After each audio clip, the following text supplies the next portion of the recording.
Okay అండి. ముందుగా ప్రార్థన చేసుకుందాం.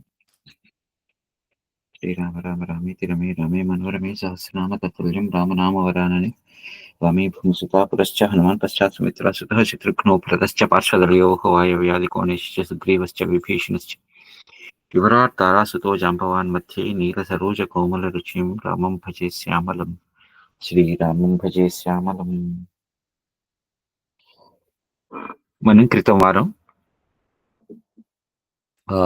యోగ వాసిష్టంలో మూడవదైనటువంటి ఉత్పత్తి ప్రకరణం ప్రారంభించుకున్నాం. అయితే ఉత్పత్తి ప్రకరణంలో ఇవాళ భాగానికి వెళ్ళబోయే ముందర మనం రోజువారీగా సాధారణంగా మాట్లాడేటువంటి లేకపోతే అనేసేటువంటి మాటలు ఏవైతే ఉన్నాయో ఆ మాటల యొక్క అర్థం ఆలోచించుకుని అక్కడి నుంచి మనం వెళ్దాం. ఇప్పుడు సాధారణంగా మనం ప్రాణం అంటాం. ఆ ప్రాణం అనే మాటకు అర్థం ఏంటి? అలానే మృత్యువు అంటాం. మృత్యువు అనే మాటకు అర్థం ఏంటి? మనస్సు అంటాం. మనస్సు అనే మాటకి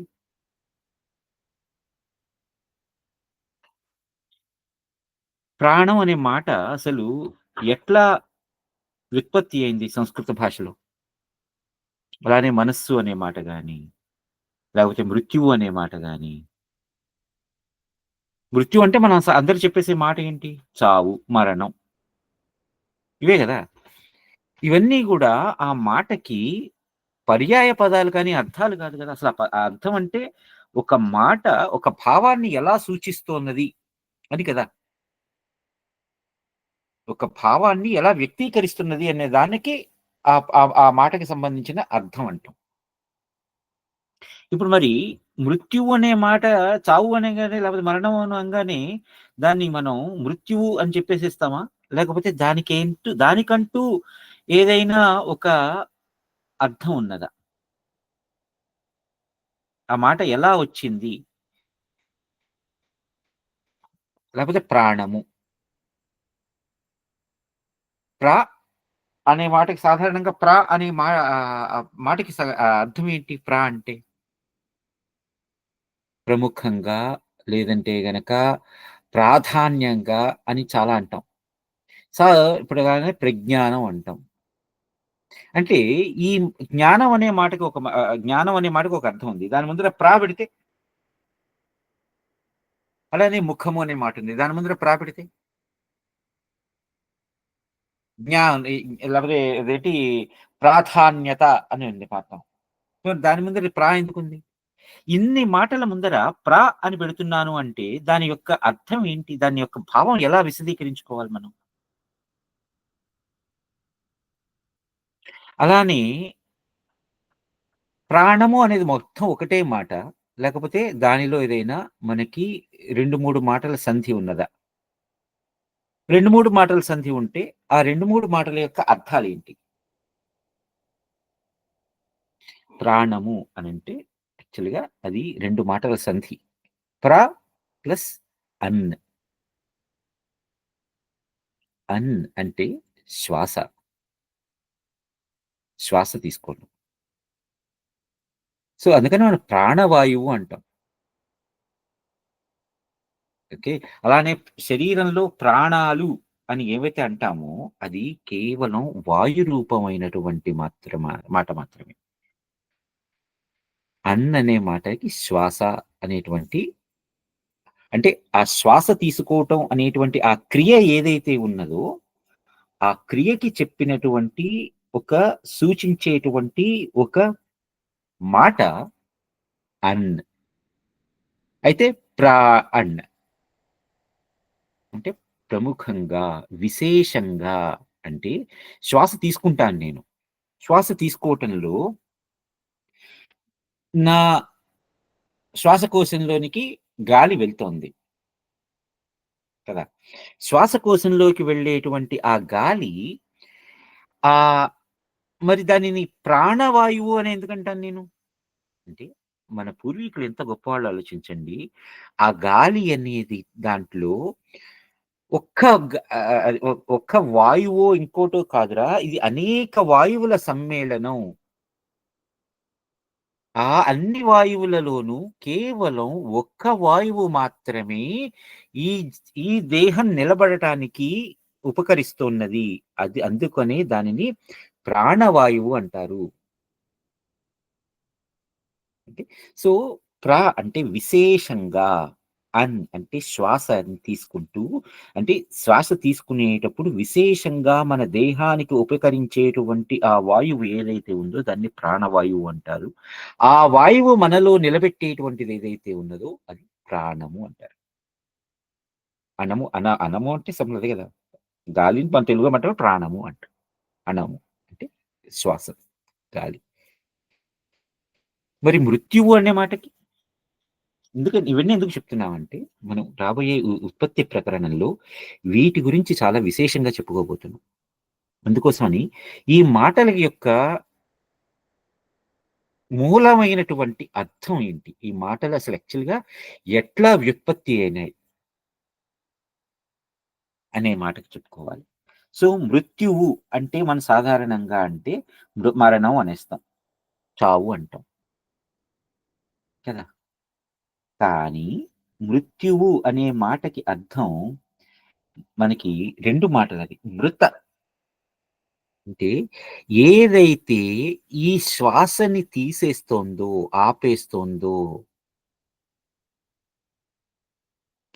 అంటే గాలి ఆగిపోవటానికి కారణమైనది ఏదైతే ఉన్నదో, అంటే గాలి సర్వత్రా వ్యాపించినది. గాలి అంటూ ఆగిపోదు. కానీ ఈ ప్రాణిలోకి వెళ్ళి, ఆ ప్రాణిలో ఉన్నటువంటి ఆ శ్వాసని గ్రహించేటువంటి శక్తిని కోల్పోతుంది. అప్పుడు వాటికి మృత్యువు వాటిల్లింది అంటారు. అంటే చావు మూడింది. మరణం వచ్చింది. మరణ సమయం ఆసన్నమైనది. ఇట్లాంటివన్నీ కూడా ఏంటంటే మనకి ఇవన్నీ. ఆ తర్వాత మనస్సు. మనస్సు అనే మాటకర్థం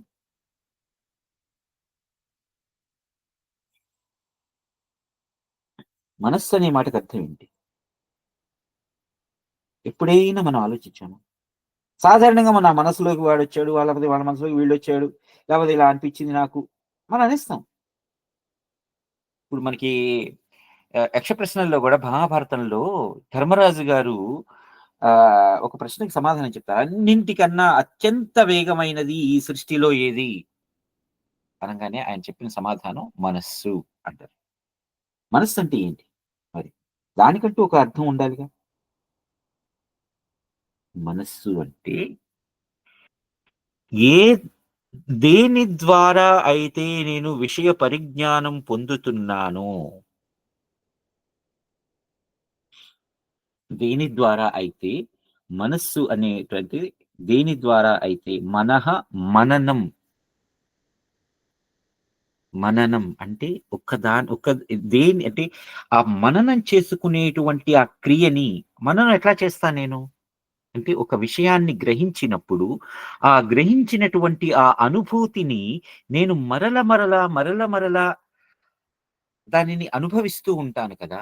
అలా అనుభవించటానికి కారణం అంటే దాని యొక్క అనుభవాన్ని నాకు చెప్తున్నది. ఇప్పుడు మనకు 5 జ్ఞానేంద్రియాలున్నాయి అంటారు కదా! చూపు, వాసన, శబ్దం, స్పర్శ, తర్వాత రుచి. ఈ 5 జ్ఞానేంద్రియాలు ఉన్నాయి కానీ, వేటికవి ఆ జ్ఞానాన్ని గ్రహిస్తున్నాయి కానీ, గ్రహించిన జ్ఞానాన్ని అనుభూతి చెందుతున్నదెవరు? దేని ద్వారా ఆ అనుభూతి నాకు కలుగుతున్నది? ఒక మంచి మామిడి పండు తిన్నాను.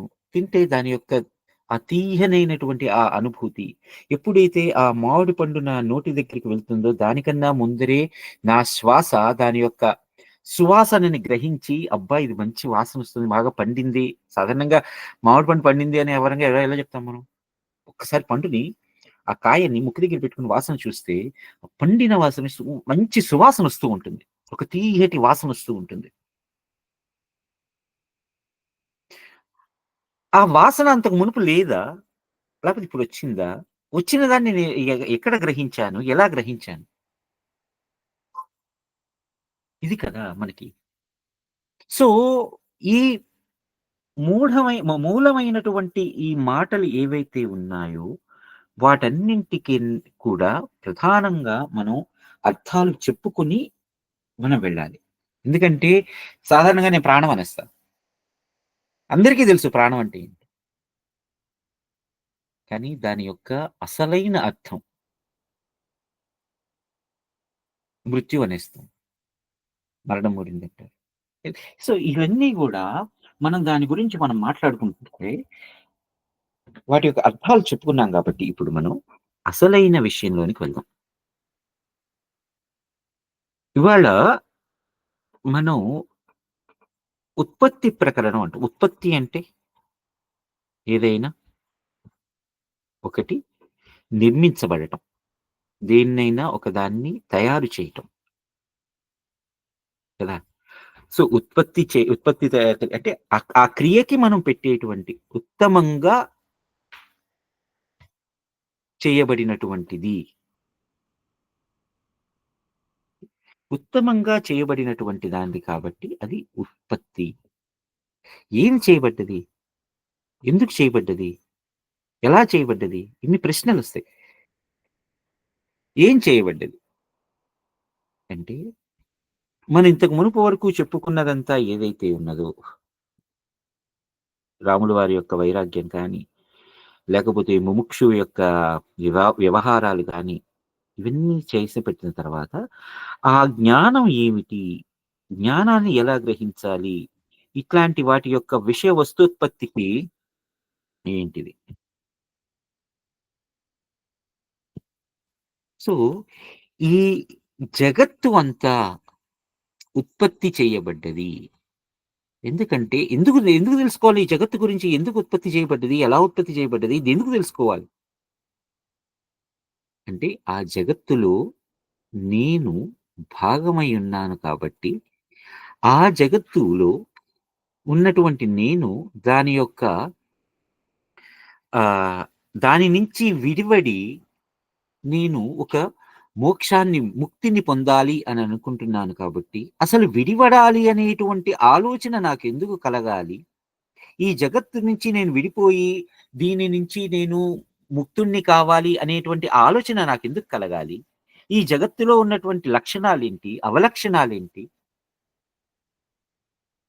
ఈ జగత్తంతా మాయ, మాయ అంటారు. మరి ఆ మాయ నుంచి నేనెందుకు విడిపోవాలి? అనేది తెలుసుకోవాలి అంటే ముందర అసలు ఈ జగత్తు అనేది ఎలా ఏర్పడింది? దాని యొక్క మూలంలోకి వెళ్ళాలి. ఆ మూలంలోకి వెళ్ళి, ఆ మూలం యొక్క లక్షణాలని నేను గనక అవగతం చేసుకుంటే, అప్పుడు దాని నుంచి ఎలా బయటపడాలి అనేది తెలుస్తుంది. ఎప్పుడైనా సరే మనకి ఒక సమస్యకి సమాధానం వెతకాలి అంటే ముందర ఆ సమస్య యొక్క మూలంలోకి వెళ్ళి, ఆ సమస్యని అర్థం చేసుకొని, దాని నుంచి బయటపడాలి అనుకోవాలి. అసలిప్పుడు అక్కడ సమస్య అనేది ఉన్నదా? లేదా నేను దానిని సమస్య అని అనుకుంటున్నానా? ఇవి గూడా ఆడుకోవాలి కదా మరి. దాని సమస్య అని నాకెవరు చెప్పారు? అందరూ ఈ సంసార సాగరాన్ని తరించడానికి అదే నాకు చిన్నప్పటి నుంచి ఈ సంసార సాగరాన్ని తరించాలి, ఈ సంసార సాగరాన్ని తరించాలి. ఏం తరించాలి? ఎందుకు తరించాలి? ఈ జగత్తు ఎందుకు ఇలా ఉంటే ఇప్పుడు నేను దీనినే నేను బ్రతికినటువంటి కన్ను తెరిచిన తర్వాత మళ్ళీ కన్ను మూసేటువంటి ఈ కాలంలో ఉన్నదాన్ని నేను శాశ్వతం అని అనుకుంటే ఏంటి? పైగా నేను కన్ను తెరవడానికి ముందర ఎక్కడున్నాను? కన్ను మూసిన తర్వాత ఎక్కడికెళ్తాను? ఇట్లాంటి ప్రశ్నలన్నింటికి కూడా సమాధానం నాకు తెలియాలి అంటే, ఈ జగత్తు అనేది ఎక్కడి నుంచి వచ్చింది? ఎలా వచ్చింది? అసలు ఇది ఉన్నదా? లేదా? దీని అస్తిత్వం ఏమిటి? దీని స్థిరత్వం ఏమిటి? ఇన్ని ఇన్ని ఆలోచించుకోవాలి గదా! వీటన్నింటి యొక్క సమాధానాలని మనం వెతుక్కుని, ఆ సమాధానాలు నాకు కరెక్టే, సహజమైనవే అని అనిపిస్తే, అప్పుడు దీని గురించి నేను వెళ్ళాలి. ఇప్పుడు మనకి యోగ వాసిష్టంలో గూడా సరే, వశిష్ఠ మహర్షి చెప్పేదాన్నంతా నమ్మేసి, దాన్నే గుడ్డిగా ఫాలో అయిపోవాలి అని ఆయన ఎప్పుడు అనలా. నువ్వు ఆలోచించు. మనకి భగవద్గీతలో పరమాత్మ చెప్పింది కూడా అదే కదా! నేను చెప్పదలుచుకుంది నేను చెప్పాను. ఇప్పుడు నీకు ఏది ఉచితమని తోస్తే దానిని నువ్వు పాటించు అని భగవద్గీతలో మనకి చివరి అధ్యాయంలో శ్రీకృష్ణుల వారు చెప్పింది అర్జునుడికి అదే. ఎందుకంటే ప్రతి ఒక్కరికి కూడా ఆలోచనా శక్తి ఉన్నది. ఆ ఆలోచనా శక్తితోనే వాళ్ళు ఆ పనిని చేయగలరు, లేకపోతే చేయటం మానేస్తారు. కాబట్టి ఇక్కడ కూడా ప్రతి దానిని స్వంత విచక్షణతో ఆలోచించుకోవాలి. కేవలం ఒక చెయ్యి ఊతం మాత్రమే అందిస్తారు. నడవాల్సింది, దాన్ని అవగతం చేసుకోవాల్సింది ఎవరైతే సాధకుడు అని అనుకుంటున్నాడో వాడు మాత్రమే. సాధకులు అని అనుకుంటున్నారు. దాన్ని సాధ్యం చేసుకునే కార్యక్రమంలో వెళ్ళేవాళ్ళు సాధకుడు. సరే. ఇవాళ ఒక ఈ ఉత్పత్తి ప్రకరణంలో ఒక కథతో ప్రారంభించుకుందాం. ఆ కథ ఎవరిది? ఏంటిది? ఎలా ఎవరు ఎందుకు వచ్చారు? అనేటువంటి కథ. ఈ కథ మనకి ఈ కథ యొక్క పేరు బంధహేతు వర్ణనం. బంధహేతు వర్ణనం. బంధహేతు అంటే హేతు అంటే కారణం కదా. కారణం దేనికి కారణం అంటే బంధానికి, అంటే ఒక సంఖ్యలకి.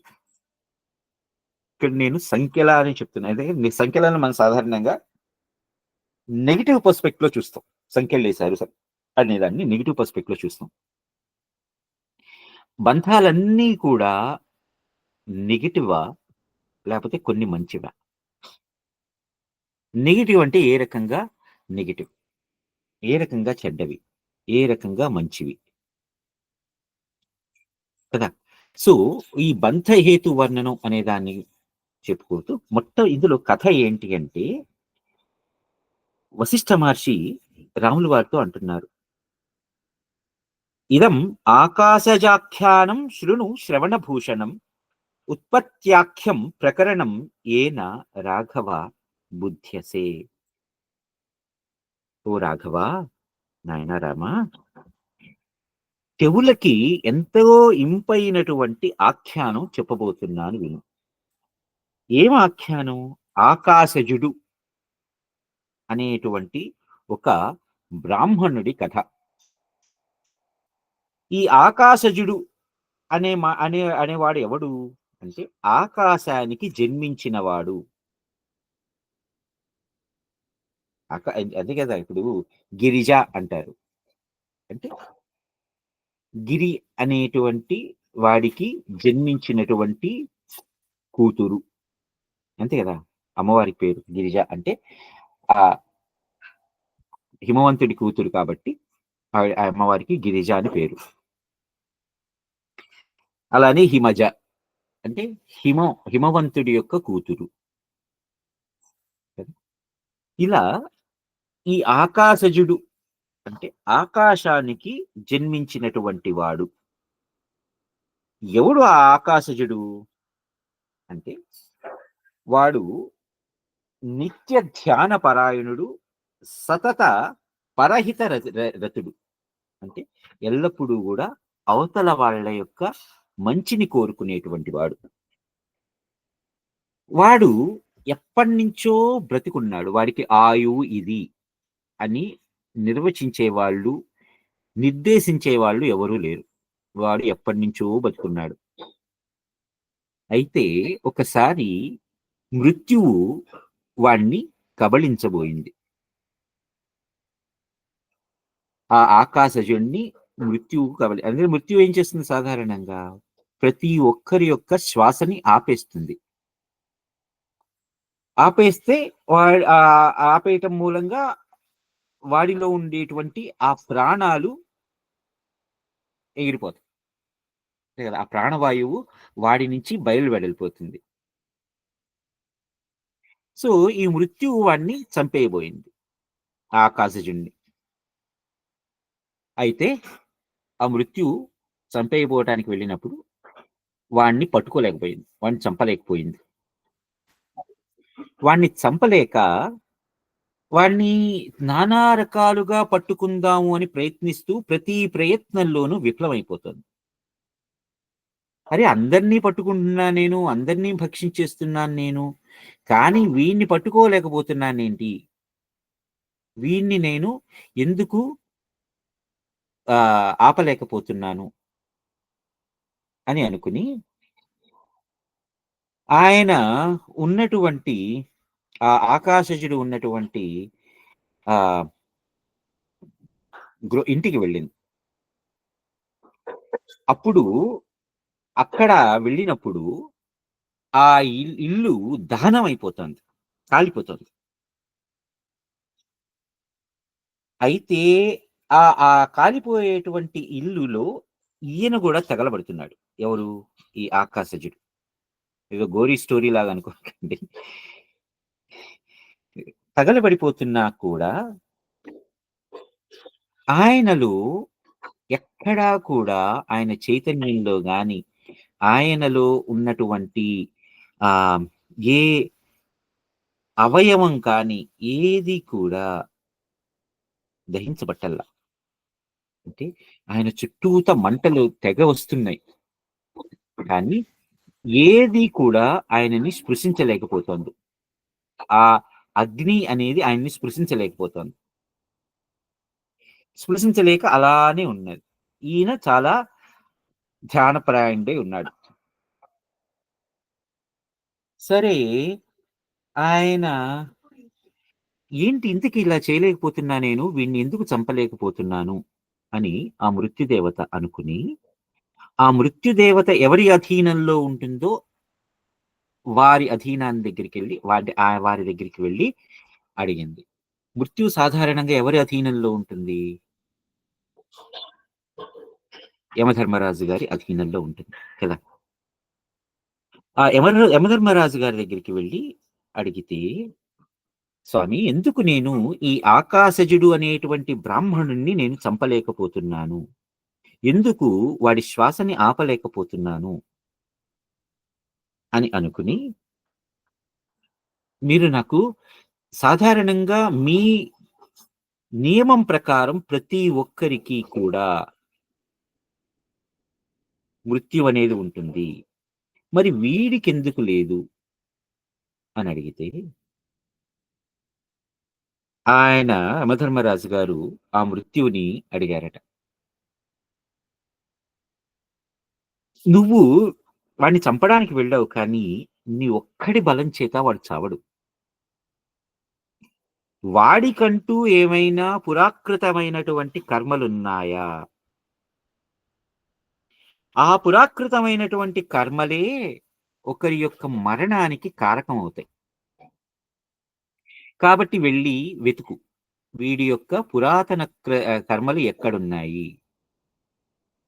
ఆ కర్మల మూలంగా వీడి యొక్క ఆయువు ఎంతవరకు నిర్దేశింపబడింది? ఆ ఆయువు నిర్దేశించినప్పుడు ఆ ఆయువు తీరితే వీడి యొక్క మృత్యువుని అంటే వీడి యొక్క ఆ ప్రాణాలను నువ్వు తీయగలవు" అని యమధర్మరాజు గారు ఆ మృత్యువుతో అన్నారు. సరే ఈ మృత్యువు వెళ్ళి ఆహ్, ఆ ఆకాశజుడు అనేటువంటి బ్రాహ్మణుడి దగ్గర ఉన్నటువంటి పురాకృతమైనటువంటి కర్మలు అంటే ఆయన ఎప్పుడెప్పుడైనా ఏవైనా కర్మలు చేశాడా? ఆ కర్మలకి సంబంధించినటువంటి ఫలితాలు ఎలా ఉన్నాయి? ఆ ఫలితాల మూలంగా ఈయన ఆయువు ఎలా నిర్దేశింపబడింది? అనేటువంటి విషయాలనన్నింటిని వెతకడం ప్రారంభించారు. ఎవరు? మృత్యుదేవత. వెతుకుతున్నారు. ఆయనకేమి కనిపించట్ల మృత్యుదేవతకి. తర్వాత మళ్ళీ యమధర్మరాజు గారి దగ్గరికొచ్చారు. వచ్చి "స్వామి, నాకు ఈ ఆకాశజుడు అనేటువంటి బ్రాహ్మణుడి యొక్క మృత్యువు సారీ పురాకృతమైనటువంటి ఆ కర్మలు ఎక్కడున్నాయో నాకు కనిపించట్ల. నేనన్ని చోట్ల వెతికా. ఈ సమస్తమైనటువంటి జగత్తుని అంతా వెతికా. ఎక్కడెక్కడైనా ఈయనేమైనా చేశాడా? ఈయన చేసిన యొక్క కర్మల యొక్క ఫలితాలు ఎక్కడెక్కడ ఎలా ఉన్నాయి? అనేటువంటి విషయం మొత్తం వెతికా. నాకు ఎక్కడా కనిపించలా. మీరే నాకు దారి చూపించాలి. ఈ ఆకాశజుడి యొక్క మృత్యువుని నేను ఈ ప్రాణాలను నేను తీయాలి అని ఒక పంతానికి పోయింది. ఎవరు? మృత్యుదేవత పోయారు. వెంటనే ఆయన యమధర్మరాజు గారు ఏమంటున్నారంటే, "నాయనా మృత్యువా, ఈ ఆకాశజుడికి ఎటువంటి కర్మలు లేవు. ఎందుకంటే ఈతడు కేవలం ఆకాశం నుంచి మాత్రమే జన్మించాడు." ఆ ఆకాశం అంటే ఏమిటి? ఆకాశం నుంచి జన్మించడం అంటే ఏంటి? ఆకాశం నుంచి జన్మించాడు కరెక్టే. కానీ ఆకాశం జన్మించడం అంటే ఆకాశం అనే మాటకి అర్థం ఏంటి? అంటే శూన్య ప్రదేశం. ఖాళీ. ఖాళీ ప్రదేశం నుంచి జన్మించాడు. కాబట్టి ఈ ఆకాశజుడికి ఎటువంటి కర్మలు లేవు. ఎందుకంటే శూన్యంలో ఏం కర్మలుంటాయి? అదేంటి వీడు ఆకాశం నుంచి జన్మించడం, శూన్యం నుంచి జన్మించడం ఏంటి? ఎలా అర్థం చేసుకోవాలి? అంటే ఒక్కసారి మీరు కళ్ళు మూసుకుని ఒక అందమైన ప్రపంచాన్ని ఊహించుకోండి. చాలా అందమైనటువంటి, ఎక్కడా గూడా కరువు కాటకాలు లేనటువంటి, మొత్తం ఎటు చూసినా సస్యశ్యామలంగా ఉన్నటువంటి భూమి. అక్కడ ఉన్నటువంటి ప్రజలందరూ కూడా ఆకలి దప్పులు అనేటువంటి వాటికి అలసట లేకుండా సరిపడనంత తిండి, 3 పూటల, సరిపడనంత నిద్ర, సరిపడనంత నీళ్లు, అన్ని సుఖాలు, భోగాలు అన్నీ ఉన్నాయి. అన్నీ ఊహించుకోండి ఒకసారి. ఇప్పుడు ఒకసారి కళ్ళు తెరిచి అవన్నీ ఎక్కడున్నాయో ఆలోచించండి. ఎక్కడున్నాయి అవన్నీ? ఇప్పుడు ఇంతకు మునుపే మీరు ఊహించారు. మీ మనస్సులో ఊహించారు. ఆ మనస్సులో ఎంతో విశాలమైనటువంటి ఈ జగత్తు, అనేకానేక పాలపుంతలు, అనేకానేక గ్రహాలు, నక్షత్రాలు, ప్రతి నక్షత్రానికి ఇంకా ఇంకా దాని చుట్టూతా ఎన్నెన్నో గ్రహాలు. ఆ తర్వాత అనేక పాలపుంతల్లో ఉన్నటువంటి ఒక పాలపుంతలో ఈ సూర్యుడి చుట్టూ మిగిలిన గ్రహాలు, ఆ గ్రహాలలో మూడవదైనటువంటి దాని మీద అందంగా ఉన్నటువంటి ఒక భూమి మీద ప్రజలందరూ సుఖంగా, యుద్ధాలు లేకుండా సుఖంగా ఆరోగ్యవంతుల్లాగా మంచిగా 3 వేళలా భోజనం చేస్తూ, 3 వేళలా ఆహ్, అదేంటి దేవుడికి నమస్కారం చేసుకుంటూ, రైట్, కంటి నిండా నిద్రపోతూ, అన్ని సుఖాలు అనుభవిస్తూ ఉన్నటువంటి ఒక ప్రపంచాన్ని మీరు ఊహించారు. ఇప్పుడు ఆ ప్రపంచం ఎక్కడున్నది?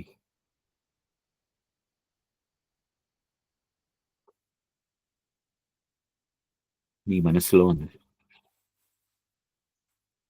మనస్సు అనే దానికి ఒక రూపం ఉన్నదా? మనస్సు అనే దానికి ఒక అస్తిత్వం ఉన్నదా? అస్తిత్వం అంటే కనిపించాలి గదా! మీరు ఒక్క క్షణంలో ఎంత ఆలోచన చేసగలిగారో చూడండి ఇప్పుడు. ఎన్నెన్నో విశ్వాంతరాలు చూసారు. అన్నెన్ని విశ్వాంతరాలలో అనేక నక్షత్రాలు, గ్రహాలు చూసారు. ఒక గ్రహం మీద, భూమి మీద ఉన్నటువంటి ఆ గ్రహంలో అనేకానేక జీవకోట్లను చూసారు. ఆ జీవకోట్లలో సస్యశ్యామలంగా ఉన్నటువంటి నేలల్ని, ఎన్నెన్నో జలపాతాలని, తర్వాత అన్ని సకాలంలో పడేటువంటి వానల్ని, సకాలంలో కురిసేటువంటి ఆ వానలు, ఆ వానల మూలంగా పండే పంటలు, ఆ పంటల్లోంచి వచ్చే ఫలాలు, ఆ ఫలాలని ఆరగిస్తూ ఎంతో ఆనందంగా జీవించేటువంటి ప్రజలు, కోటాను కోట్ల ప్రజలు వీళ్ళందరూ ఏరి ఒక్క క్షణం మళ్ళీ ఆ కళ్ళు తెరిచి చూడంగానే, మీ కళ్ళు మూస్తే కనిపించినటువంటి అంత అందమైన ప్రపంచం, ఇప్పుడు కళ్ళు తెరిచి చూస్తే ఏమైంది?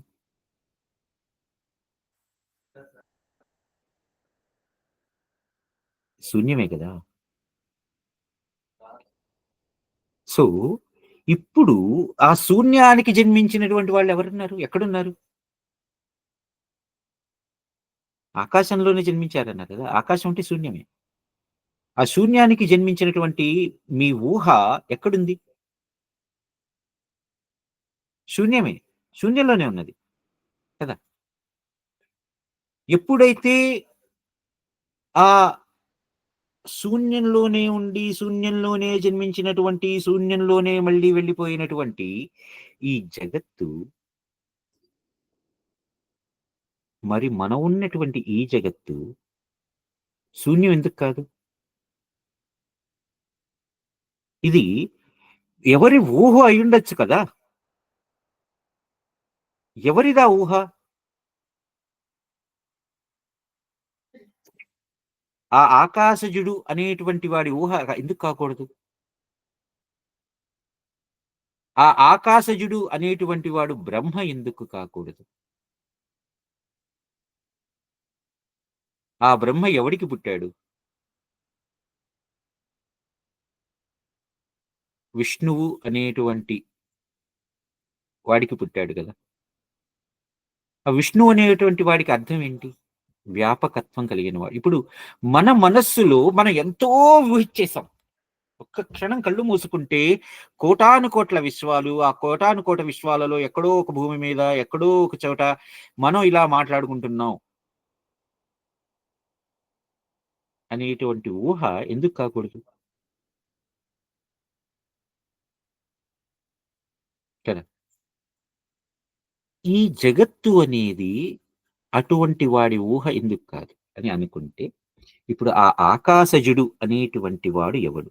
ఆకాశానికి చెందించినవాడు. వాడే హిరణ్యగర్భుడు అంటారు. హిరణ్యము యొక్క గర్భమునందు ఉన్నవాడా? లేకపోతే హిరణ్యాన్ని గర్భమునందు ఉంచుకున్నవాడా? హిరణ్యము అంటే ఇక్కడ మనకి అర్థం బంగారం అనంటారు కదా! సాధారణంగా వాడుక భాషలో మనం హిరణ్యానికి చెప్పేటువంటి అర్థం బంగారం అని. బంగారాన్ని గర్భమునందు ఉంచుకున్నవాడు అని, లేకపోతే బంగారం అనేటువంటి బంగారం అనేటువంటి దానిలో ఉన్నవాడు. ఇక్కడ హిరణ్యం అనే మాటకి అర్థం కూడా శూన్యం అని వస్తుంది.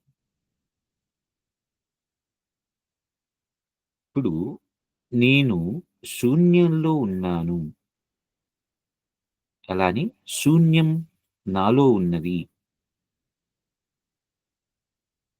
ఎప్పుడైతే ఇటువంటి ఆలోచన మనం చేస్తామో, ఒక్క క్షణం కళ్ళు మూసుకొని, ఇది నిజంగా ఉన్నదా?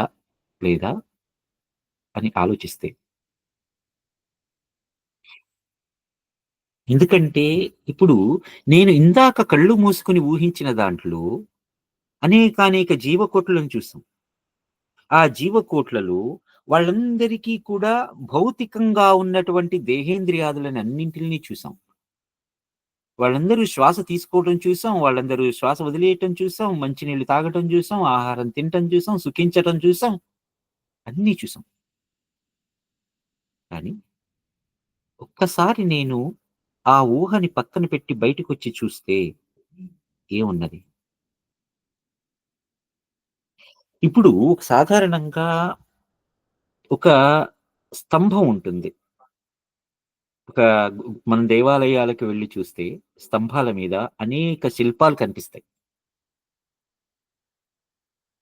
మన దృష్టి శిల్పం మీద, ఆ శిల్ప సౌందర్యం మీద ఆగిపోతే మనం అక్కడే రమించిపోతూ ఉంటాం. కానీ దానిని దాటి లోపలికి వెళ్లి చూస్తే అదంతా కూడా ఒక రాయి మాత్రమే. అంటే ఇంతకు మునుపు మీరు చూసిన ఆ శిల్పం మీద ఉన్నటువంటి ఆ బొమ్మ గాని, ఇవన్నీ కూడా ఎవరివి? ఒకడి ఊహ. అంతే కదా! ఆ ఊహ దాటి బయటికెళ్ళి చూస్తే అది ఒక రాయి. అంటే ఇంతకు మునుపు ఆ స్తంభం మీద చెక్కబడి ఉన్నటువంటి బొమ్మ స్తంభం నుండి వేరు కాదు. కానీ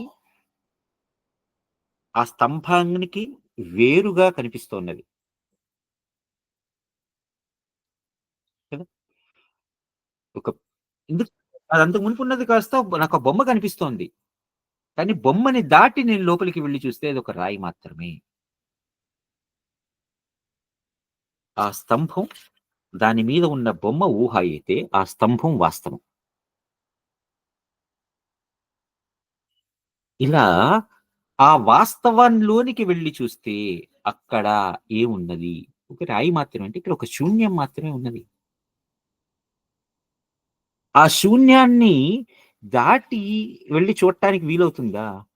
శూన్యాన్ని ఎంతని దాటి వెళ్తాం అక్కడ? అంటే అక్కడితో నా యొక్క ప్రయాణం అంటే నా యొక్క ఊహ దానిని మించి వెళ్ళలేదు కదా! శూన్యమే. ఎంతని శూన్యం చేసినా, ఎంత శూన్యాన్ని తరచి, తరచి, తరచి చూసినా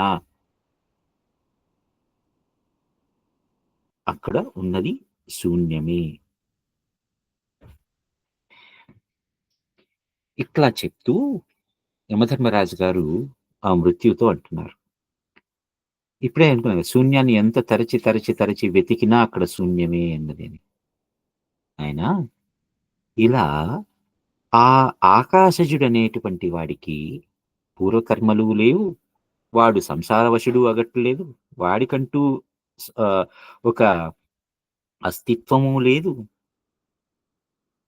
అందుకనే మనం భగవంతుడి గురించి మాట్లాడేటప్పుడు సదసత్ స్థితి అంటాం.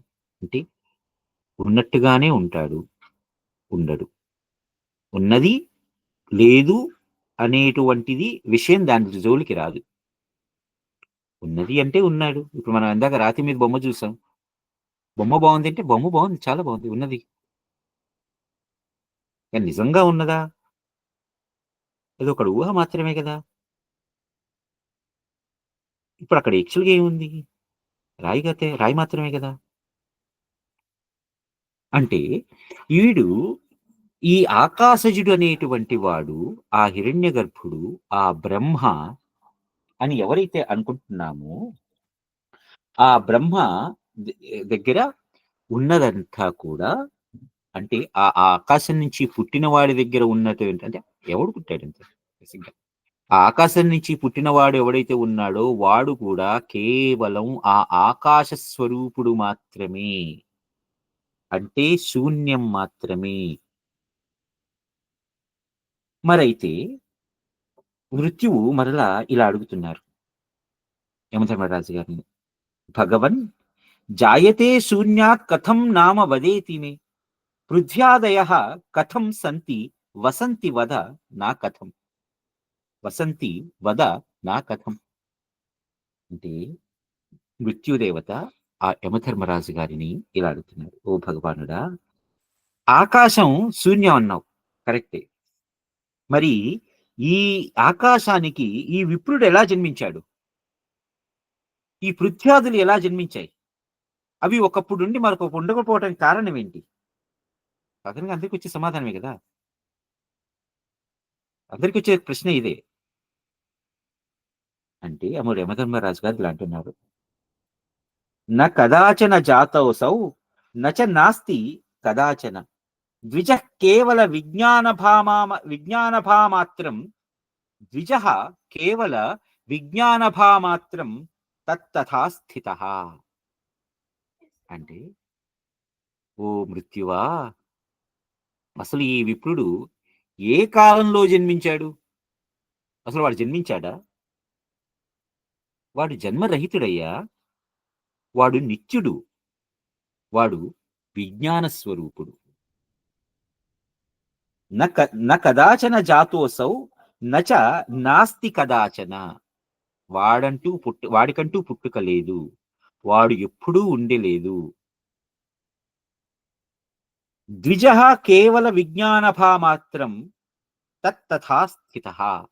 వాడు విజ్ఞానభామాత్రం, విజ్ఞానంతో మాత్రమే నీకు కనిపిస్తుంది. అంటే ఇందాక మనం ఊహించుకున్నప్పుడు మాత్రమే మనకి ఇంటి కనిపించినాయి. కానీ నీ ఊహ ఎప్పుడైతే పోయిందో, నీ జ్ఞానం ఎప్పుడైతే అంతరించిందో, అంటే ఆ ఊహ ఎప్పుడైతే ఊహ నుంచి బయటకు వచ్చేసామో, ఆ ఊహ ఎప్పుడైతే అవాస్తవం అని తెలిసిందో, అప్పుడు వాడు లేడు. అంటే వాడికి జన్మ లేదు, మృత్యువు లేదు, వాడికంటూ ఒక కర్మ లేదు. పురాకృత కర్మలంటే ఏమున్నాయంటే ఏమీ లేవు. వాడు కేవలం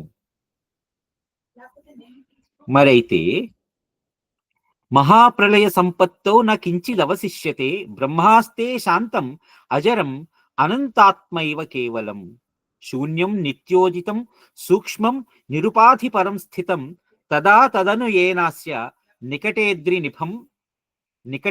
నిభం మహః సంవిన్మాత్ర స్వభావత్వాత్ దేహోహమితి చేతతి కాకతాళీయవద్భ్రాంతం ఆకారం తేన పశ్యతి.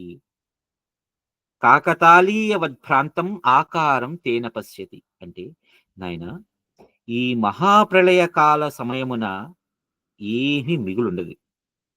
ఇందాక నువ్వు అగ్ని దగ్గరికి వెళ్ళి ఆ చుట్టూత అగ్ని దహించేస్తుంది అని చూసావే, అది మహాప్రళయం జరుగుతున్నది అనుకో. ఆ మహాప్రళయం ఈ అగ్ని, ఈ ఆ ఆకాశజుడు అనేటువంటి బ్రాహ్మణుణ్ణి కమ్మేయటం లేదు, వాడికి ఎటువంటి దహనము లేదు, వాడిని ఏది దహించట్లేదు, ఎంత మంటలున్నా చుట్టూతా మంటలు ఉన్నా అని అనుకుంటే అక్కడ ఏమీ లేదు. వెళ్ళి దేని దహించాలి అంటే, మహాప్రళయ సమయం అప్పుడు కూడా ఈ ఆకాశజుణ్ణి, ఈ హిరణ్య గర్భుణ్ణి, ఈ బ్రహ్మని, అంటే శూన్యం ఏదైతే శూన్య స్వరూపం అని ఏదైతే అనుకుంటున్నామో, శూన్యం ఏంటి మళ్ళీ స్వరూపం ఏంటి అనుకోవచ్చు. అంటే ఆ శూన్యం అనేటువంటి దాన్ని ఏదైతే అని అనుకుంటున్నామో, దానిని ఏది కూడా ఏమి చెయ్యలేదు. ఇప్పుడు ఒక చిన్న విత్తనం ఉంది మనకి. దక్షిణామూర్తి స్తోత్రంలో బీజశాంతరివాంకుర అని ఉంటుంది. మనకి ఆ శ్లోకం నాకు ఒక్క నిమిషం గుర్తు రాట్లా. మనకి వచ్చేటువంటి రెండో శ్లోకం మనకి ఆ ఆ, దక్షిణామూర్తి స్తోత్రంలో, యా, బీజశాంతరివాంకురు జగదిలం ప్రాంగ్ నిర్వికల్పం పునః మాయా కల్పిత దేశకాల కలనా వైచిత్ర్య చిత్రీకృతం మాయావీవ విజృంభత్యపి మహాయోగీవయ స్వేచ్ఛయా తస్మై శ్రీ గురుమూర్తయే నమ ఇదం శ్రీ దక్షిణామూర్తయే. బీజస్యాంతరివాంకురో జగదిదం. ఒక విత్తనం లోపల ఒక చిన్న మర్రి చెట్టు ఉంటుంది, పెద్ద మర్రి చెట్టు ఉంటుంది. ఆ మర్రి చెట్టుకి ఒక చిన్న విత్తనం మూలమైంది కదా. ఆ విత్తనంలో ఇప్పుడు చెట్టుని మనం ఏం చేసాం? ఇంత చిన్న విత్తనంలో అంత చెట్టు ఉన్నది అని ఏం చేశాను నేను? ఊహించాను. నా ఊహలో ఆ విత్తనం అంకురించటం, ఆ అంకురించినటువంటి విత్తనం నుంచి ఒక చిన్న మొక్క రావటం, ఆ మొక్క మహావృక్షం అవ్వటం, దానికి ఊడలు దిగటం, ఎన్నెన్నో పళ్ళు కాయలు కాయటం, ఇవన్నీ కూడా ఎక్కడున్నాయి? ఆ విత్తనంలో నేను ఊహించింది. ఆ విత్తనం ఇప్పుడు ఒక శూన్యం అనుకుంటే, అంటే ఇందులో ఏం లేదు కదా, విత్తనం అనేది ఒక శూన్యం. ఆ శూన్యం అనుకుంటే ఆ శూన్యంలో ఇంత ఊహ జరిగింది. ఇంత ఊహ జరిగినప్పుడు ఆ ఊహ అంతా కూడా భ్రమ కదా, ఒక మిథ్య కదా, అవాస్తవం కదా. వాస్తవం అంటే వస్తుతః ఎగ్జిస్ట్ అవుతున్నది. అంటే ఒకటి ఫిజికల్ ఫామ్ లో ఉన్నది అని కదా వస్తువు అంటే. అవాస్తవం అంటే ఆ వస్తువు తరహా ఉన్నది ఏది లేనిది కదా. సో ఆ అవాస్తవమైనటువంటి దాని మీద మాయా కల్పిత దేశ కాల కలనా వైచిత్ర్య చిత్రీకృతం.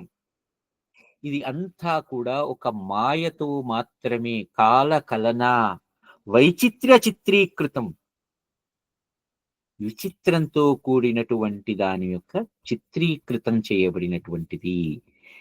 ఇందాక మనం రాయి, ఆ స్తంభము, ఆ స్తంభం మీద ఉన్నటువంటి ఒక అందమైన శిల్పం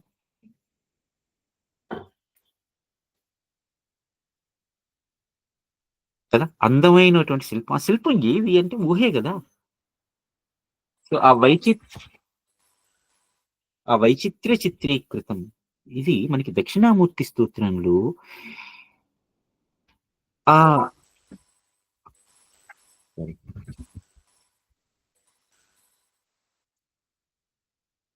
ఆ దక్షిణామూర్తి స్తోత్రంలో వచ్చేటువంటి దాంట్లో ఆది శంకరాచార్యుల వారు మనకి చెప్పినటువంటి యాక్చువల్ గా ఒక రకంగా చెప్పాలంటే యోగ వాసిష్టానికి మూలమైనటువంటిది ఆ శ్లోకం. మన దాన్ని చదివితే మనకి ఏదో పుణ్యం వచ్చేస్తుంది అని చెప్పి దక్షిణామూర్తి స్తోత్రం అని చెప్పి అందరూ చదివిస్తూ ఉంటారు. ఇందులో అంత విశేషం ఉన్నదని మనం ఎప్పుడు ఆలోచించాం.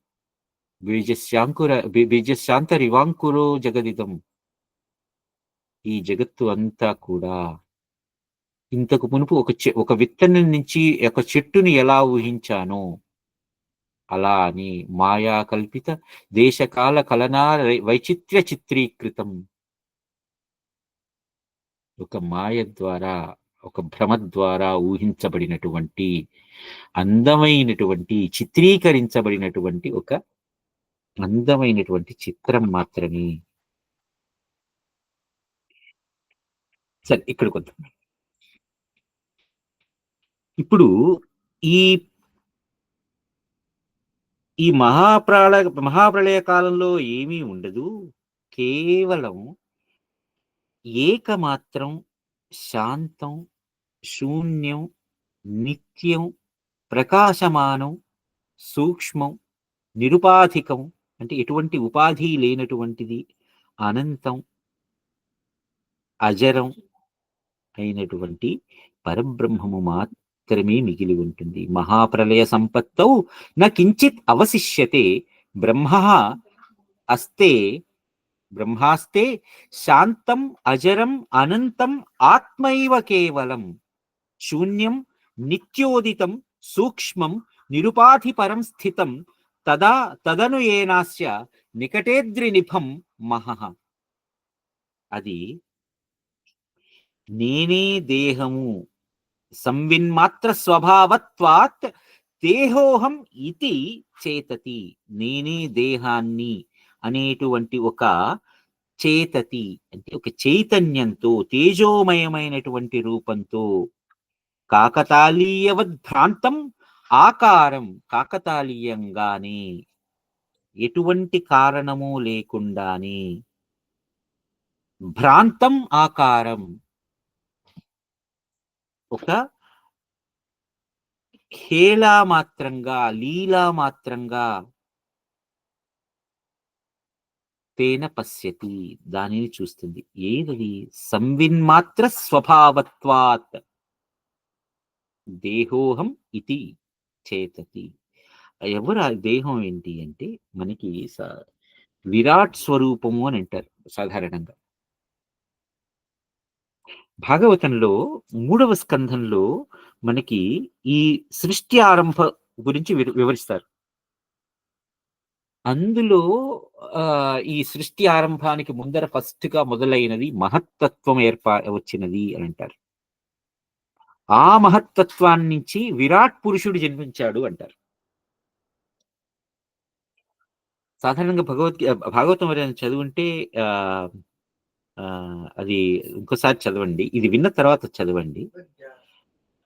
మీకు ఈ యోగ వాసిష్టం నుంచి నేర్పించేటువంటి ఈ పర్స్పెక్టివ్ నుంచి మీరు ఆలోచించి ఆ విరాట్ పురుషుడి ఆవిర్భావం ఎలా జరిగింది అంటే, మొట్టమొదటగా ఒక మహత్తత్వం ఏర్పడింది అంటారు. మహత్తు అంటే, మహత్ అని మాట సంస్కృతంలో అర్థం ఏంటారు?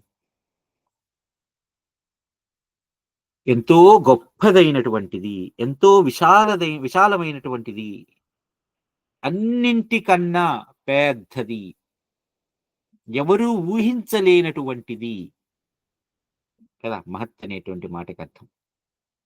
వారి మహత్యం ఇంతని ఊహించలేమంటారు సాధారణ. వారు మహాత్ములు అంటారు. మహాత్ అంటే అన్నింటికన్నా గొప్పదైనటువంటిది. మనకి సాధారణంగా అమ్మవారి పేర్లలో పూర్వజ అని ఉంటుంది కదా! లలితా సహస్రనామంలో వస్తుంది పూర్వజ అని అంటారు. పూర్వజ అంటే ముందు పుట్టింది. ఎవరికి ముందు పుట్టింది? ఎవరైతే అని మనం అనుకుంటున్నామో దానికి ముందు పుట్టింది. మా అమ్మ కన్నా ముందు పుట్టింది. అమ్మమ్మ కన్నా ముందు పుట్టింది. మా అమ్మమ్మ కన్నా ఇంకా వాళ్ళందరికన్నా ముందర ఎక్కడో పుట్టింది. కదా! పూర్వజ అంటే అన్నింటికన్నా ముందర పుట్టింది. అమ్మవారి పేరు కదా అది. ఆద్య అంటారు అది కూడా. ఆద్య అంటే అన్నింటికి కూడా ఆద్యమైనది, ప్రారంభమైనది ఆద్య. ఇక్కడ ఈ మహత్తు మొట్టమొదటిగా పుట్టింది. అంటే అసలు ఏదో పుట్టడానికి మునుపు ఏదో ఒక కారణం ఉండాలి. ఇప్పుడు ఒక చెట్టుని నేను ఊహించాలంటే ఆ చెట్టుకి సంబంధించిన కారణం ఏమైంది? ఒక బీజం అయింది కదా! ఒక విత్తనం అయింది కదా! ఆ విత్తనం అంటే ఏమిటి? ఏకం. ఇప్పుడే మనం చదువుకున్నాం. ఈ మహాప్రళయ కాలంలో మహాప్రళయ సంపత్తౌ న కించిత్ అవశిష్యతే బ్రహ్మః తే శాంతం బ్రహ్మః అస్తే బ్రహ్మాస్తే శాంతం అజరం అనంతాత్మం అనంతం ఆత్మైవ కేవలం కదా! కేవలం అనే మాటకర్థం. అది అది మాత్రమే. ఏకన్ మాత్రమే. అంటే సింగులారిటీ మనకి సాధారణంగా ఈ ఈ ఆస్ట్రోఫిజిక్స్ కానీ, క్వాంటమ్ ఫిజిక్స్ గానీ, ఇవన్నీ మనం చదువుకునేటప్పుడు అన్నింటికి ముందర ఏంటంటే సింగులారిటీలోకి వెళ్ళిపోతాయి అన్నీ గూడా. లేకపోతే అన్ని సింగులారిటీలోకి ఉంటుంది అని అంటారు కదా! క్వాంటమ్ ఫిజిక్స్ కానీ, క్వాంటమ్ మెకానిక్స్ గానీ చేసేటప్పుడు మనం will listen to this particular word singularity, singular a lot. Right? ఇక్కడ కూడా అదే చెప్తున్నారు. కేవలం. ఆ కేవలం అనే మాటకి అర్థం సింగులర్. అది మాత్రమే. అక్కడ నుంచి మహత్ అనేది ఏర్పడింది. అంటే ఆ శూన్యం నుంచి మహత్ అనేది ఏర్పడింది. మహత్ అంటే విశాలమైనది, గొప్పదైనది అని ఇప్పుడే మాట్లాడుకున్నాం. అలా వచ్చిన దాంట్లో మొట్టమొదటగా స ఏష బ్రాహ్మణస్తస్మిన్ సర్గాదవరం సర్గాత్ అవంబరోదరే సర్గాత్ ఆవంబరోదరే నిర్వికల్పశ్చిదాకాశం రూపమాస్థాయ సంస్థితః. ఈ బ్రాహ్మణుడే ఈ బ్రాహ్మణుడే ఆ విరాట్ పురుషుడు. ఆ మహత్తి నుంచి వచ్చాడు. విరాట్ అంటే చెప్పాం కదా! విశాలమైనటువంటి, పెద్దదైనటువంటి, గొప్పదైనటువంటి మహత్తుకి, విరాట్‌కి మనం యాక్చువల్‌గా చెప్పాలంటే వాటిని ప్రత్యర్థాలు అనుకోవచ్చు. ఒకదానికొకటి. ఆ మహత్తు నుంచి ఈ విరాట్ పురుషుడొచ్చాడు. శూన్యం నుంచి శూన్యమే వచ్చాడు. శూన్యమై వచ్చాడు. ఆ శూన్యానికి ఉన్నటువంటి అనేకానేకమైనటువంటి ఊహా కల్పనలలో ఇప్పుడు ఇందాకే మనం కళ్ళు మూసుకుంటే ఇన్ని ప్రపంచాలు కనిపించాయి కదా! అవన్నీ మన ఊహా కల్పనలే కదా! వాస్తవంలో లేవు గదా! అలా ఆ విరాట్ పురుషుడి యొక్క సృష్టి ఎలా జరిగినది అంటే ఇలా జరిగింది. వాడి ఊహ ఏదైతే ఉన్నదో అది ఈ జగత్తు. వాడికంటూ నాస్య దేహో న కర్మాణి న కర్తృత్వం న వాసన ఏష శుద్ధ చిదాకాశో విజ్ఞాన ఘన ఆతతః. వాడికంటూ ఒక వాడికంటూ ఒక దేహం లేదు. వాడికంటూ పురాకృతమైనటువంటి కర్మలు లేవు. వాడికంటూ అనుభవించాల్సినటువంటి కర్తృత్వాలు గాని, వాడికంటూ ఒక బాధ్యతలు అంటూ గాని ఏమీ లేవు. వాడికంటూ వాసనలు అంటూ ఏమీ లేవు. విషయ వాసనలు, విషయ వాంఛలు ఏమీ లేవు. వాడు ఏష శుద్ధ చిదాకాశో విజ్ఞాన ఘన ఆతతః. వాడు శుద్ధమైనటువంటి, ఎటువంటి మాలిన్యాలు లేనటువంటి, నిర్మాల్యంతో ఉన్నటువంటి, నిర్మాలిన్యమైనటువంటి, నిర్మలమైనటువంటి ఆకాశ విజ్ఞాన ఘన ఆతతః. వాడు విజ్ఞాన ఘన, ఎంతో ఘన, జ్ఞాన ఘనుడై వాడు ఉన్నాడు అంటూ తర్వాత చెప్తుండగా రాములు వారు ప్రశ్నిస్తున్నారు. బ్రహ్మైష కథితో దేవస్త్వయా మే ప్రపితామహః స్వయంభూరజ ఏకాత్మ విజ్ఞానాత్మేతి మే మతి. అప్పుడు రాములు వారు అడిగిన ప్రశ్న ఏంటి అంటే, హే భగవానుడా, మీరు ఇంతవరకు ఎవరి గురించి చెప్పారో వారు మా ముత్తాత గారే కదా. ప్రపితామహః అంటే బ్రహ్మగారి గురించే కదా చెప్పింది. బ్రహ్మగారి రాముల వారి ముత్తాత ఎలా అవుతారంటే, మరి ఇక్ష్వాకు వంశం ప్రారంభించడానికి ముందర, ఇక్ష్వాకుకి ముందర ఎవరున్నారు? సూర్యుడు. సూర్యుడు ఎక్కడి నుంచి వచ్చాడు? కశ్యప ప్రజాపతుల వారి, కశ్యప ప్రజాపతికి అదితిదేవికి జన్మించిన వాడు. కశ్యప ప్రజాపతుల వారు ఎక్కడి నుంచి వచ్చారు? బ్రహ్మ మానస పుత్రులు కదా. అంటే బ్రహ్మ మానస పుత్రులు, బ్రహ్మగారి మనస్సు నుంచి జన్మించిన వాళ్ళు. మన యాక్చువల్గా మానసపుత్రులు అంటారు. మన సాధారణంగా ఎప్పుడైనా అసలు మానసపుత్రుడు అంటే ఇప్పుడు ఎప్పుడైనా ఆలోచించామా? మనస్సు నుంచి జన్మించిన వాడు. మనసులో ఎక్కడుంది? మనకి పెద్ద పెద్ద వాళ్ళందరూ కూడా పురాణాలు చెప్పేటప్పుడు మానసపుత్రుడు, నారదుడు బ్రహ్మగారి మానసపుత్రుడు, సనక సనందనాథులు బ్రహ్మగారి మానసపుత్రులు, లేకపోతే అత్రి బ్రహ్మగారి మానసపుత్రుడు, వశిష్ఠుల వారు బ్రహ్మగారి మానసపుత్రుడు.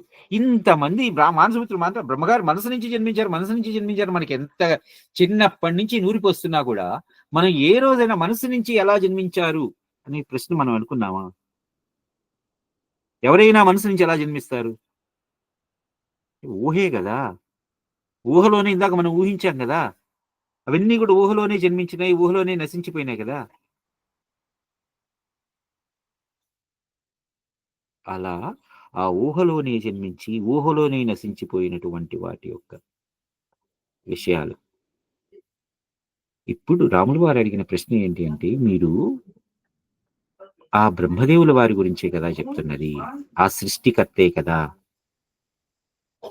ఆయన ఎక్కడి నుంచి వచ్చారంటే ఆకాశం నుంచి కదా. ఆకాశజుడు అన్న, ఆకాశం అంటే శూన్యమే కదా.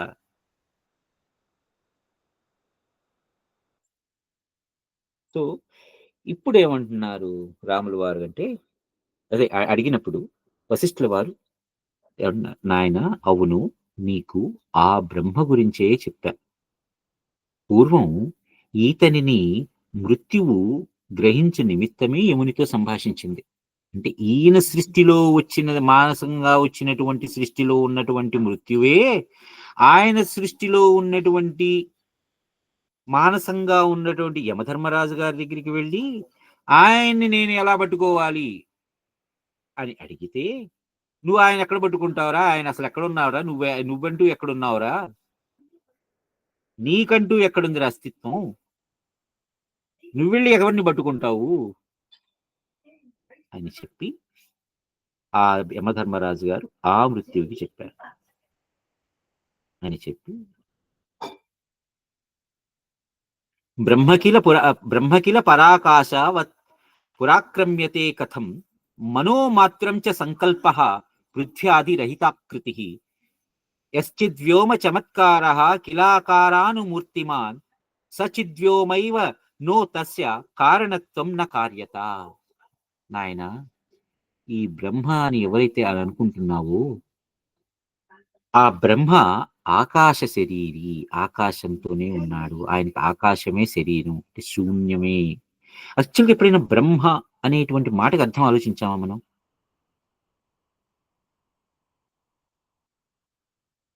బృహత్ అనే మాటకు అర్థం ఎప్పుడైనా ఆలోచించామా? ఈ శబ్దం గురించి బృహత్. ఏదైతే బృహత్ అని అనుకుంటున్నామో అది బ్రహ్మ. బృహత్ అంటే విశాలమైనటువంటిది. ఇందాక ఈ ఈ మహత్తు, విరాట్, ఈ బృహత్, ఇవన్నీ మాటలకి కూడా ఒకే రకమైనటువంటి అర్థం గోచరిస్తూ ఉంటుంది మనకి. బృహత్ అంటే విశాలమైనటువంటి ఒక విషయాన్ని నేను సూచించాలి, రిఫరెన్స్ చేయాలి అని అంటే దానికి ఉన్నటువంటి గుణాలతో, లక్షణాలతో మాత్రమే నేను వివరించగలను. ఇప్పుడు ఎవరైనా సరే ఒరే ఇటుకరాయి ఎలా ఉంటుందిరా అని అన్నాయంటే నా మనసులోకి ఇటుకరాయి వెంటనే వచ్చేస్తుంది. ఆ ఇటుకరాయికి ఒక ఎర్ర రంగు, దానికంటూ ఒక పరిమాణం, దానికంటూ ఒక పరిణామం, ఇలా అన్ని వచ్చేసినాయి కదా. అలా అని అంత అంటే నా యొక్క అంత ఆలోచనలో ఎంతో బృహత్తగా ఉన్నటువంటి ఆ ఆలోచనలే అంటే ఇదంతా కూడా ఒక జ్ఞానం అంటే కూడా మళ్ళీ ఒక రకంగా ఆలోచిస్తే ఇంకా పైకి వెళ్ళి చెప్తే ముందరికి వెళ్ళి చూస్తే జ్ఞానం అంటే కూడా శూన్యం అయిపోతుంది. అది ఇంత తర్వాత వెళ్దాం అక్కడికి. ఇప్పటికే చాలా శూన్యం గురించి తెలుసుకుంటున్నాం. శూన్యం గురించి తెలుసుకోవడానికి ఏముంది అంటే శూన్యం తప్పితే ఏం లేదు. అక్కడ ఏమున్నదని తెలుసుకుంటాం అని. సో అంటే ఇది కొంచెం సాధారణంగా జ్ఞానం అంటే ఇదేరా, తెలిసిన వాడు ఏమీ చెప్పలేడు, తెలిసిన వాడికి ఏదో తెలుసుకోవాలని ఆతృత తప్ప అని. తెలిసిన వాడికి ఏముందిరా అక్కడంటే ఏం లేదు అది కదా. ఎవరిని అడిగితే ఏం చెప్తాడు? దాన్ని వివరించడం తప్పితే, దానికి ఉన్న లక్షణాల గురించి వివరించడం తప్పితే అది ఇది అని ఎలా చెప్పగలరు ఎవరైనా? సో ఇప్పుడు బ్రహ్మ అనేటువంటి దాన్ని దానికి పేరు అని మనం అనుకుంటే దానికి ఏదైనా సరే ఇప్పుడు మనకి విష్ణుమూర్తి యొక్క సహస్రనామాలలో ప్రతి నామం కూడా ఆయన యొక్క గుణము, ఆయన యొక్క లక్షణాన్ని మాత్రమే చెప్తుంది. కానీ ఆయనకి ఇది పేరు అని ఎవరైనా ఎక్కడైనా చెప్తాగలరా? 1000 పేర్లు అంటారు. ఎక్కడున్నాయి? అవన్నీ ఆయన గుణాలు. ఆ గుణాలను దాటి వెళ్తే ఆయనకంటూ పేరేముంది కదా. అలా బ్రహ్మాకిల పరాకాశవత్ పురాక్రమ్యతే కథం మనోమాత్రంచ సంకల్ప పృథ్వ్యాదిరహితాకృతి యశ్చిద్వ్యోమ చమత్కార కిలాకారానుమూర్తిమాన్ సచిద్వ్యోమైవ నో తస్య కారణత్వం న కార్యత. వాడికి అక్కడ నో తస్య కారణత్వం, వాడికి కారణము లేదు, ఆ కారణత్వానికి సంబంధించిన కార్యము లేదు. వాడు చిదాకాశ రూపుడు. వాడు అటువంటి వాడు శూన్యమే అవుతాడు. అప్పుడు మృత్యువు అతన్ని ఎలా ఆక్రమిస్తుంది అని చెప్తూ నిర్మలే వ్యోమ్ని ముక్తాళీ సంకల్ప స్వప్నయో పుర అపృథ్యాది యథాభాతి స్వయంభూర్భాసతే తథా. వాడు స్వయంభూ. వాడికంటూ పుట్టుక ఎవరు వచ్చింది, ఎలా వచ్చింది, ఏది వచ్చింది, ఎవరి మూలంగా వచ్చింది అనేది ఎవ్వరూ నిర్వచించలేరు. వాడు నిర్మలంగా ముక్తాలి సంకల్ప స్వప్నయో, ఆకాశంలో ముత్యాలహారం ఉన్నది అని ఎలా ఊహిస్తామో అలాంటి ఊహ మాత్రమే వాడు. మనం ఇదే చెప్పాను కదా మొదట్లో, మన యోగ వాసిష్టం వింటుంటే పూర్తి నాస్తికత్వం వెళ్ళిపోతాం, లేకపోతే పూర్తి ఆస్తికత్వం వైపు వెళ్తాం. ఆ ఆస్తికత్వంలో కూడా ఆ అస్థి అని ఎవరినైతే అంటున్నామో అది నేను అనేది ఎవరైతే ఉన్నానో స్వయం ప్రకాశకంగా వెలిగిపోతున్నటువంటి నేనే అనేటువంటి దాంట్లోకి వెళ్తాం. అందుకని చాలా ఇది కత్తి అంచు మీద నడక లాంటిది. అటు ఇటు ఏమాత్రం వెళ్ళినా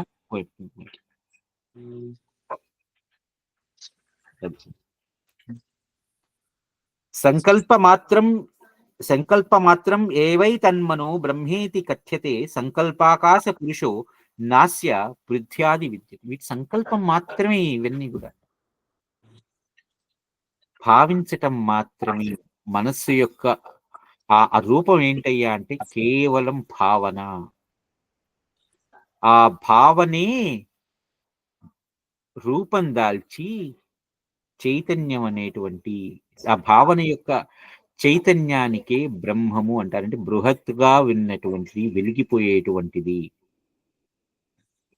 ఈ సంకల్పాకాశ పురుషుని యందు ఎటువంటి పృథివ్యాధులు గాని ఏమీ గాని లేవు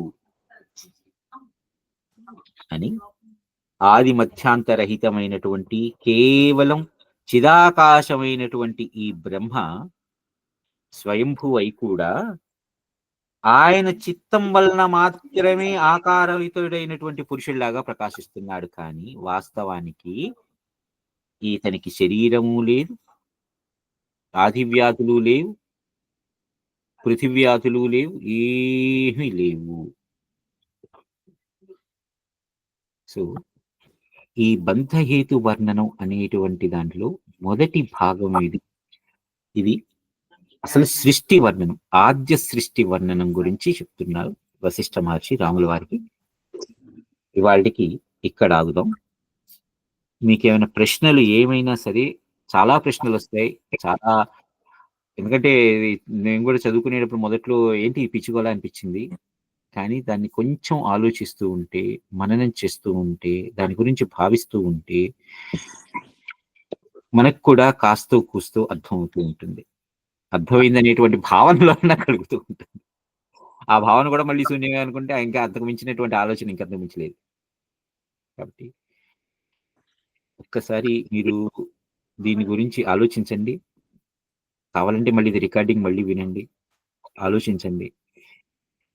తర్వాత మీకు ఎటువంటి ప్రశ్నలు వచ్చినా ఆ షేర్ డ్రైవ్ లో ఉన్నటువంటి స్లైడ్ షోలో అదే ఆ డెక్ లో రాయండి, మనం డిస్కస్ చేసుకుందాం. గురుగారు ఒక చిన్న అంటే మాట్లాడచ్చు, ఒక 1 minute. చెప్పండి. సో చాలా చాలా అద్భుతంగా ఉందండి అది వాళ్ళ class. It is like very deep thinking అనమాట. సో బేసికల్లీ నాకు చాలా కనెక్ట్ అయ్యాను. ఎందుకంటే ఇక్కడ ప్రస్తుతం అమ్మవారిది కొంచెం అంతా చేసుకుంటున్నాను నేను. చేసుకోవటం అంటే నథింగ్, అంతే చదవటం అదే అంత లేదులేండి ప్రాక్టీస్ దాకా. బట్ దాంట్లో చెప్పినట్టుగా భవానీ భావనాగమ్య భవారణ్య కుటారిక, అది I think it is like మీరు చెప్పిందంతా అది కనెక్టింగ్ టు ఇదే అనిపిస్తుంది. తర్వాత యోగి హృద్ ధ్యాన గమ్యం, ఇవన్నీ అంటే ఎవ్రీథింగ్ అన్ని end of the day connecting to same point to the శూన్యం అయినప్పుడు ఈ పంచకర్మలు పంచేంద్రియాలు ఇవన్నీ దాటిన తర్వాత మనస్సు కదా, మనస్సులోకి వెళ్ళితే అదంతా శూన్యమే కదా. సో యా ఐ థింక్ ఇప్పుడు ఈయన రాముల వారైనా కృష్ణుడైనా వీళ్ళందరూ చెప్పేది బేసికలీ అది మనం నేను అనేది తీసేసి we have to go deep into our inner thoughts and know about yourself అనే కదా. ఇంతేనా మీరు? అంటే ఇప్పుడు ఆయన ఉన్నారు కదా, ఇప్పుడు మీరు చెప్పారు ఆకాశ దమనుడా ఎవరు? ఆకాశజుడు. సో హీఈస్ నథింగ్ బట్ మనలో ఉన్న మనస్సు లోపల ఉన్నవాడేనేమో. ఇప్పుడు ఎలాగైతే ఒక విత్తనంలో ఒక ప్రాణం ఉంటుందో కొన్ని స్ప్రౌట్ అవుతాయి, కొన్ని అవ్వవు కదా. సో మేబీ ఆ విత్తనం మనము అనుకున్నప్పుడు ఆ స్ప్రౌట్ అవుతున్నవన్నీ వాటి జ్ఞానం వచ్చి దే ఆర్ లైక్ ఇవాల్వింగ్. అవి మళ్ళీ నేచర్ లో అవి నేనున్నాను అనే ఒక ఇదితో పైకి వచ్చి మళ్ళీ దే ఆర్ లైక్ అమ్మలో కలిసిపోతున్నాయి. ఐ థింక్ ఇదంతా ఒక లైఫ్ చక్రం లాగా. ఐఎమ్ లైక్ జస్ట్ కళ్ళు మూసుకుని ఇందాక మీరు ధ్యానం చేసుకుని మీరు చూడండి అన్నప్పుడు I was just part of everything. End of the day ప్రపంచం అంతా మనమే ప్రపంచము. దాన్ని ఎలా మనం జయించి పై లెవెల్కి వెళ్ళి మనమే ఆ శివుడు అని తెలుసుకోవటమేమో అనిపిస్తుంది. చాలా it's like very beautiful explanation by you. చాలా బాగుందండి, వెరీ నైస్. అంతే ఆయనే అంటే అందరూ శక్తే కదా మెయిన్. మనం ఎవరిని ఏ రూపంలో భావిస్తున్నామో వాళ్ళని we have to go deeper into వాళ్ళ మీద ఫోకస్ పెట్టుకుని. బ్యూటిఫుల్. థ్యాంక్స్ అ లాట్ అండి. Very nice. ధన్యవాదాలు. ఆగుదాం వాళ్ళకి ఇక్కడ. అందరికీ జై శ్రీరామ్. జై శ్రీరామ్. థ్యాంక్స్ అండి. జై శ్రీరామ్. శ్రీమాత్రే నమః. శ్రీరామ్.